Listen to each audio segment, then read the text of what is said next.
Landasan filosofis merupakan pertimbangan atau alasan bahwa peraturan yang telah dibentuk telah mempertimbangkan pandangan hidup, kesadaran, cita-cita hukum yang meliputi suasana kebatinan serta falsafah Indonesia.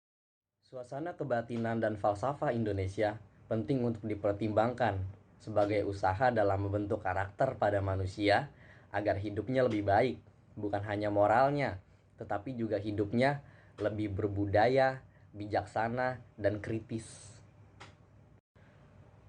Sebelum kita mengulas bagaimana implementasi dasar filosofis pendidikan Indonesia di sekolah menurut perspektif Ki Hajar Dewantara, kita harus terlebih dahulu mengetahui filosofis pendidikan menurut Ki Hajar Dewantara itu sendiri. Pada tahun 1922, tepatnya pada tanggal 3 Juli, Ki Hajar Dewantara mendirikan Taman Siswa.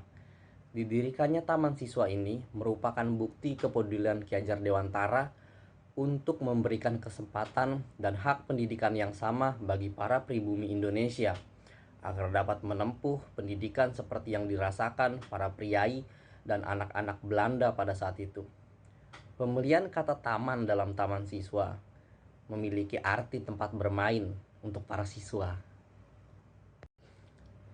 Ki Hajar Dewantara percaya bahwa pendidikan itu harus menuntun tumbuh hidupnya kekuatan kodrat yang ada pada anak-anak.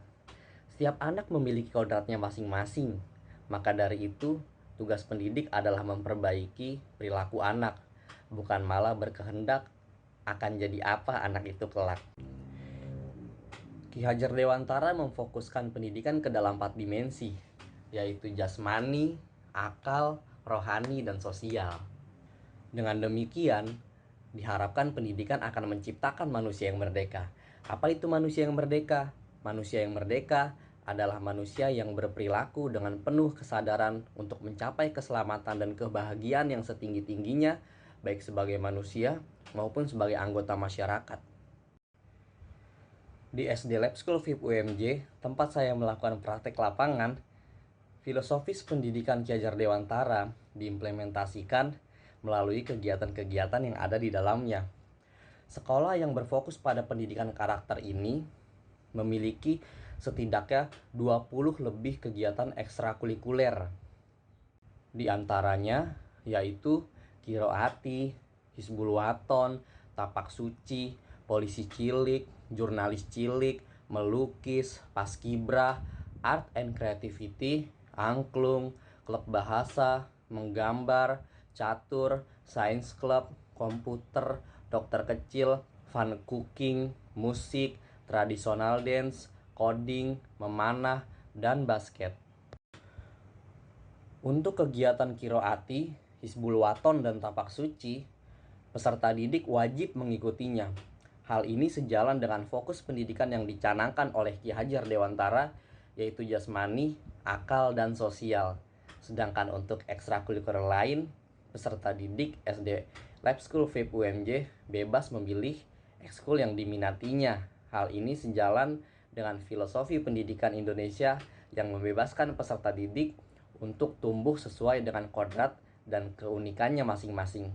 SD Lab School VIP UMJ juga memiliki guru pendamping bagi anak-anak inklusi atau ABK. Guru pendamping ini disebut shadow. Shadow SD Lab School VIP UMJ ditugaskan untuk membimbing masing-masing satu anak berkebutuhan khusus agar mendapatkan kesempatan untuk mengikuti rangkaian kegiatan pendidikan yang ada di SD Lab School VIP UMJ. Tantangan untuk mengimplementasikan dasar-dasar filosofis Ki Hajar Dewantara di sekolah yaitu adanya dampak daripada globalisasi. Mengapa demikian? Dengan adanya globalisasi, modernisasi, menyebabkan kemajuan teknologi berkembang sangat pesat. Hal inilah yang membuat anak-anak di Indonesia dapat mengakses budaya luar tanpa tersaring baik buruknya. Hal inilah yang menyebabkan nilai-nilai filosofis Indonesia mulai terkikis oleh budaya luar. Ironisnya, banyak masyarakat yang tidak peduli dan membiarkan kondisi ini terus berlanjut. Maka dari itu, penting bagi kita sebagai seorang pendidik untuk menuntun anak-anak kita tumbuh sesuai dengan kodrat alam dan kodrat zamannya.